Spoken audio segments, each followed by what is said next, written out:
The most important thing in a good school is that each kid really gets what they need and that there's opportunities for that to vary. Not everyone has to have a book and a piece of paper sitting at a desk to learn. People learn differently. It's easier to learn hands-on and to be able to see it, experience it. You're able to kind of really take it all in and really observe. You can actually have field trips and go to farms, and you can go to the ocean in an hour or less. I've seen how hands-on work translates into education. You know, education can't be stagnant. Our product is the human, and trying to develop well-rounded, productive citizens for the state of Maine. To be great, you got to be innovative. REV stands for Reinventing Responsive Education Ventures. It's a federal grant. We were one of 11 states to be awarded.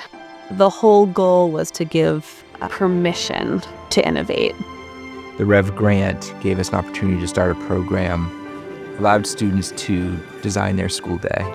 So students in this program show up to their internships or place of employment, they complete their online work and do well. I want public education to be a place that is safe for students, that is exciting, focusing on the individuality and being able to measure success on an individual level of like what works for that student in their community.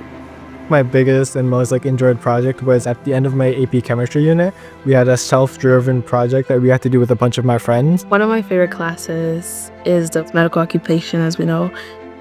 And in that class, we've learned a lot of things. There was a financial advisor who came in to talk about the stock market. It was really informative, and I felt like I can use this in the future. I didn't really know that I was super into things like debate club. Then you really feel like, oh, this feels right. This makes sense to me. REV Opportunity allowed us to develop a plan called Connect, Reach, and Teach All Children Through Outdoor Learning. Each school is so different, and it really has to do with what that group of children needs and what that community needs. So depending on where you are, you can really tailor the learning experience to those people. Kids love to be outside. Adults love to be outside. In the spring, they will do maple syrup.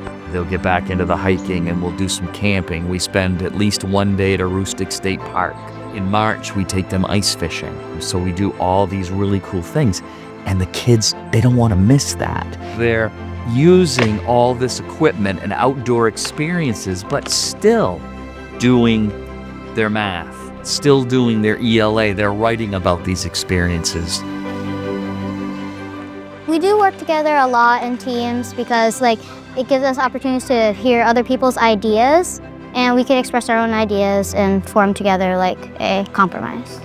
For me, it resets my mind and makes me feel good. More enriching than normal school where you're just sitting down at a desk doing a worksheet. You're really doing hands-on activities and working with other people. This whole program is really a way to rethink how we're teaching students and how we're presenting information to them. They've learned to find the learning opportunities wherever we are. Every kid should be able to have access to it and have a positive experience, and it should be that tool that shapes what their future looks like.